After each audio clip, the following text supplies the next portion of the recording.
एक बार एक चोर जब मरने लगा तो उसने अपने बेटे को बुलाकर एक नसीहत दी, अगर तुझे चोरी करनी है तो किसी गुरुद्वारा, धर्मशाला या किसी धार्मिक स्थान में मत जाना, बल्कि इनसे दूर ही रहना। और दूसरी बात, अगर कभी पकड़े जाओ तो यह मत स्वीकार करना कि तुमने चोरी की है, चाहे कितनी भी सख्त मार पड़े। चोर के लड़के ने कहा, सत्य वचन। इतना कहकर वो चोर मर गया और उसका लड़का रोज रात को चोरी करता रहा।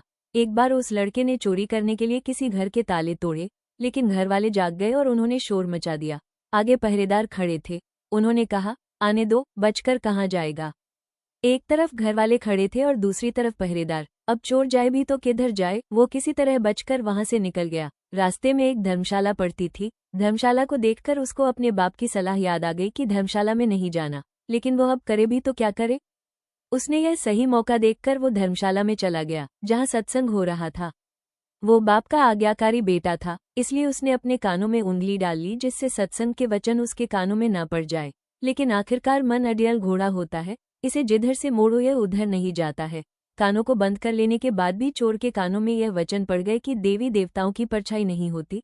उस चोर ने सोचा कि परछाई हो या ना हो, इससे मुझे क्या लेना देना। घर वाले और पहरेदार पीछे लगे हुए थे। किसी ने बताया कि चोर धर्मशाला में है। जांच पड़ताल होने पर वो चोर पकड़ा गया। पुलिस ने चोर को बहुत मारा, लेकिन उसने अपना अपराध कबूल नहीं किया। उस समय यह नियम था कि जब तक मुजरिम अपराध ने स्वीकार कर ले तो सजा नहीं दी जा सकती।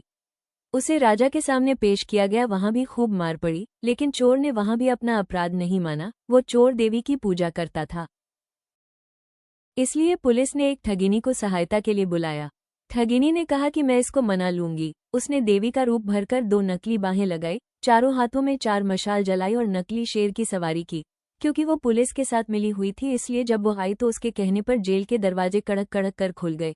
जब कोई आदमी किसी मुसीबत में फंस जाता है तो अक्सर अपने इष्ट देव को याद करता है, इसलिए चोर भी देवी की याद में बैठा हुआ था कि अचानक दरवाजा खुल गया और अंधेरे कमरे में एकदम रोशनी हो गई। देवी ने खास अंदाज में कहा, देख भक्त, तूने मुझे याद किया और मैं आ गई। तूने बड़ा अच्छा किया कि तुमने अपना अपराध स्वीकार नहीं किया। अगर तूने चोरी की है तो मुझे सच सच बता दे, मुझसे कुछ भी मत छुपाना, मैं तुम्हें फौरन आजाद करवा दूंगी। चोर देवी का भक्त था। अपने इष्ट को सामने खड़ा देखकर बहुत खुश हुआ और मन में सोचने लगा कि मैं देवी को सब सच सच बता दूंगा। वो बताने को तैयार ही हुआ था कि उसकी नज़र देवी की परछाई पर पड़ गई। उसको फौरन सत्संग का वचन याद आ गया कि देवी देवताओं की परछाई नहीं होती। उसने देखा कि इसकी तो परछाई है। वो समझ गया कि ये देवी नहीं बल्कि मेरे साथ कोई धोखा है। वो सच कहते कहते रुक गया और बोला, माँ, मैंने चोरी नहीं की। अगर मैंने चोरी की होती तो क्या आपको पता नहीं होता। जेल के कमरे के बाहर बैठे हुए पहरेदार चोर और ठगनी की बातचीत नोट कर रहे थे। उनको और ठगिनी को विश्वास हो गया कि यह चोर नहीं है। अगले दिन उन्होंने राजा से कह दिया कि यह चोर नहीं है। राजा ने उसको आज़ाद कर दिया।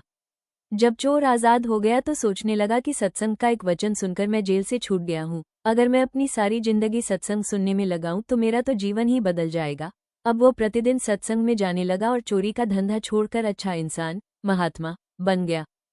ऐसी ही रोचक और ज्ञानवर्धक कहानियां सुनने के लिए हमारे चैनल को सब्सक्राइब जरूर करें।